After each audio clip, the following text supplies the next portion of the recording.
এইটো যোৱা পৰহি আমি গম পাইছোঁ আৰু লগে লগে মই প্ৰিন্সিপাল ছেক্ৰেটাৰীক দায়িত্ব দিছোঁ যে শিক্ষা বিভাগৰ সচিব আৰু সকলোকে ইয়াত পঠাই পেলাই ইয়াৰ ওপৰত এনকুৱাৰী কৰিব লাগে আৰু যি দোষী দোষ পায় ইয়াৰ ওপৰত এটা একশ্যন হ'ব লাগে। এইটো অতি শীঘ্ৰে হ'ব।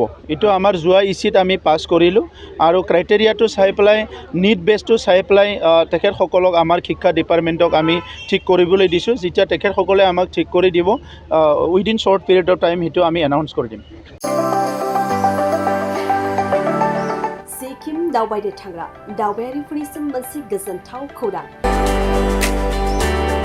बर'नि फिसा सिया ब्रह्मनि नाजानायाव सिक्किम दावबायारिफ्रा मोनसिगोन साबसिननिफ्राय हामसिन हस्पिटेलिटी लोगोसे हादोर आरो गुबुन हादोर दावबायनायनि टुर पेकेज।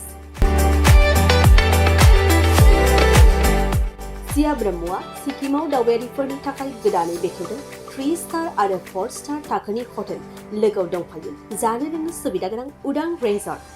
बे हटेलावनो मोनबावनो हागोन गोजोनै सम बारहोनो सुइमिं पुल, देहा राफोद खालामनायनि थाखाय जिम गेलेनाय आरो देहा मोदोम नाजानायनि सुबिदा। सिक्किमनि बाथ्राल' नङा, साइमन कपारेटिव्सआ हादर आरो गुबुन हादराव दावबायनायनि मोनसे टुर पेकेजनि सुबिदाबो होयो।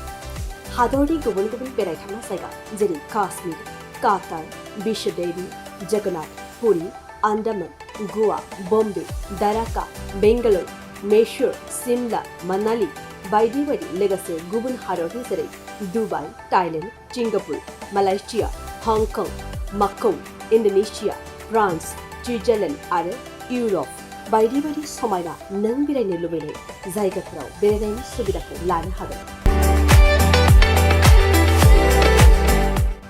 अब्ला गोबाव खालामालासिनो नोंथांनि भेकेशन प्लेनिंनि थाखाय दायो बुकिं खालाम www.simoncooperates.in आव नङाब्ला थोंजोङै जगाजग खालाम 6296623149 आरो 7011225908 जानबुं अनजिमायाव।